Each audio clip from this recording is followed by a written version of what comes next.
they're ready, I invite the second speaker, silent position.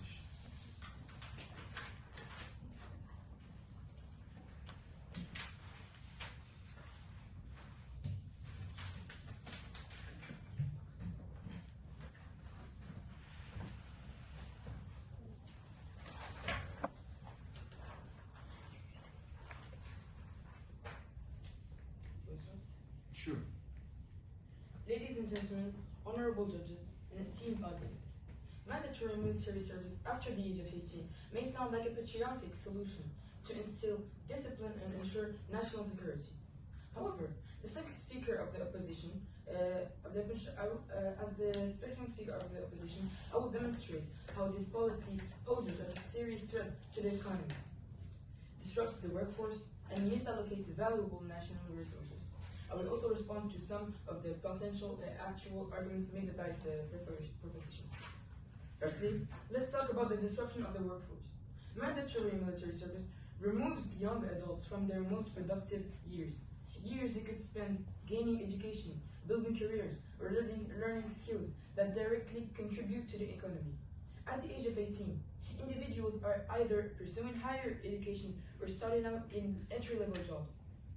When they are forced into military service, they lose momentum in their academic and professional developments. Imagine an 18-year-old aspiring software engineer who is conscripted for 2 years. They leave the service at 20 with no relevant experience or qualifications for the job market. Now they are competing with others who are already well ahead in education and work experience. This delay in personal development leads. No, thank you. I will answer it after. Leads to long-term consequences for individual and the economy. Nations need a highly skilled and innovative workforce to grow, not a workforce burdened by lost time and reduced opportunities. Moreover, forcing millions of young adults into military service creates a gap in key industries. Instead of contributing to sectors like healthcare, technology, or education, these individuals are performing tasks that often do not utilize their full potential. This weakens the country's competitiveness in global markets and leads to economic stagnation. Secondly, let's discuss the financial burden of mandatory military service. Implementing such a policy is extremely expensive. Training, housing, feeding, and equipping conscripts requires a significant portion of the national budget. These funds could be better spent on sectors that directly stimulate economic growth, such as infrastructure development, education, or research and innovation. For instance, countries that do not have conscription have been able to reallocate those resources to improve public services and create jobs, fostering long-term prosperity. The proposition might argue that mandatory service is necessary to ensure national security. But let's be realistic here. The modern military relies on highly specialized professional soldiers, not an influx of inexperienced conscripts. Training these young people for a short period of time is inefficient and offers limited returns, particularly in an age where warfare is increasingly reliant on advanced technology rather than sheer manpower. Instead of spending money on conscription, governments should invest smaller, highly trained professional military. And finally, thirdly, let's examine the opportunity cost. Mandatory military service doesn't just waste time for individuals. It wastes time, it wastes resources and opportunities for the nation. By forcing young people into the military, we are sacrificing their ability to contribute to innovation, entrepreneurship, and economic growth.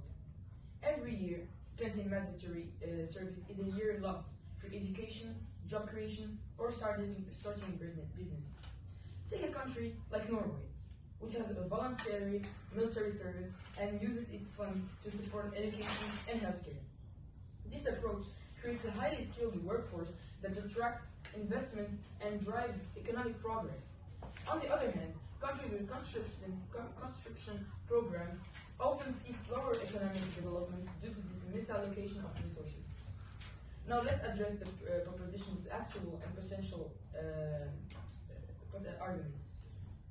The first proposition speaker mentioned the skills learned during the mandatory military service after the age of 18, like basic defense and tactics, and how to use a gun. But is it really more worth than the future career of a young, brilliant adult? Mandatory military service has its few benefits, but it does way more harm than good. The proposition may say it is for preparedness, but tell me, like the previous opposition speaker said, when was the last time a war with all the word in it occurred? Studies actually show that the probability of another World War III is absurdly low, almost impossible. They also stated that they will get their education from the military. It's not the same as choosing our own studies in schools, not being restricted by some monotone and predicted military future. The proposition may argue that a mandatory service promotes discipline and unity. While this may sound appealing, discipline can also be fostered in schools, workplaces, or voluntary service programs without disrupting the economy. Unity, too, is not built by force, but by creating opportunities for people to work together willingly. Forcing individuals into a system they do not choose only breeds resentment, not unity. Another argument the proposition might present is national security. But again, in modern warfare, the key to national security is not the size of the army, but the quality of its training and technology. A well-funded professional military can do far more security than a mass of unwilling conscripts. Finally, let me end with this. Mandatory military service might sound like a patriotic duty, but this comes at